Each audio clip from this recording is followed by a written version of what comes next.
La case Satek.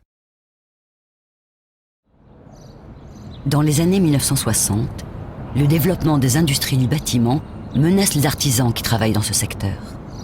Pour éviter leur disparition et les aider, l'État crée en 1961 la Société d'aide technique et de coopération.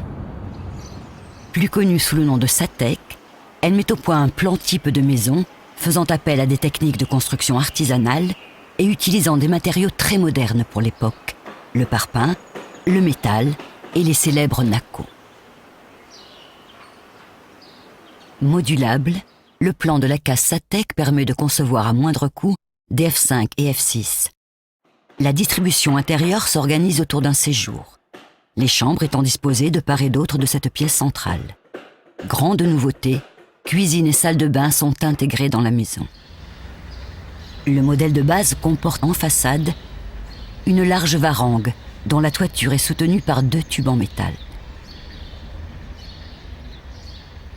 Avec la case Satek, la varangue, jusque-là réservée aux grandes demeures créoles, va se démocratiser.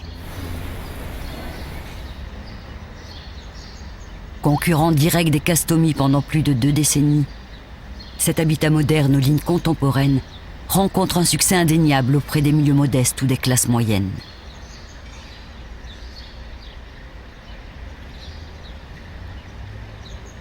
Bien qu'aucune case Satek ne soit encore protégée au titre des monuments historiques, ces maisons symbolisent, au même titre que la Castomi, l'architecture populaire des années 1960-1970 à La Réunion.